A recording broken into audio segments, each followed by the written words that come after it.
A longtime teacher and educational leader, Tim Doyle played a significant role in the growth of CAS-CIAC. After beginning his career as a teacher, he spent more than 2 decades as a middle school principal in Deep River, Connecticut, leaving a lasting legacy on the school and his students. He played a critical role in the creation of the Connecticut Principals Center and the growth of the organization's middle school programs, with his vision and work driving massive positive change for CAS-CIAC. He had a lot of fun. He had a lot of fun doing this. I remember when he said he was going to come to CAS, and I thought, gee, you could have gone and been a principal, you know, a substitute for a year or two. And he goes, I'm going to CAS, and that's it. No question. No, there was no question. This was the only place for him. The fact that we're sitting in this room having this interview has a lot to do with Tim Doyle, because it was his dream to have a principal center here and to put an addition on this building so we could have a conference center here. He was always interested in all of the kids. It was not just the high achievers, but in many cases the kids who struggled, right? The kids who often gave a hard time, you know, gave the principal a hard time and whatnot. And I think he had a big passion for trying to keep them on the straight and narrow. And we had many conversations in the car, and my dad said, you know, I think there's a lot of recognition for kids that are good athletes. There are all kinds of scholar leader programs, and he recognized that I was more interested in the arts, and just that there were all different types of children. And we brainstormed and came up with the first Arts Awards program. It was a high school program at the time, and it was really kind of groundbreaking because there were no other arts programs then.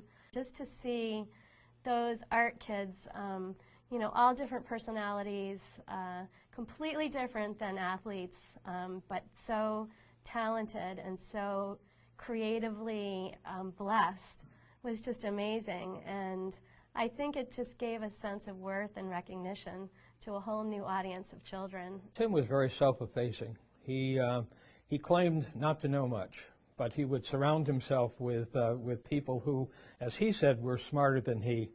That was a ploy. Tim was brilliant, and he had forward-looking ideas about what the organization ought to look like and how we could serve his schools better. And he got other people to buy into his dream and to make it happen. When I remember my dad, I really think about is that he was a man of great character, and he recognized and appreciated children that were budding and trying to help them reach their potential. He enjoyed all different types of people and really could create collaboration because everyone felt comfortable with him. He never made anyone feel like, you know, they were not good enough to be in a conversation or in a situation. He was very welcoming and made people feel comfortable expressing their points of view and sharing their ideas. When my dad passed away, it was just so comforting and so mind-boggling to see how many people from CAS and the education community, you know, came to support us in our sadness and told us so many incredible stories about, you know, impressions that he made on people and lives that he had changed. I think he would have been tremendously proud, and I'm tremendously proud that he has been chosen. Tim would say, "Ah, shucks, not me." But those that knew him and knew his work, know better. You never heard him come home and talk about great things that he had done, so it's so heartwarming to have him be recognized now. We just wish he could have been here for this event.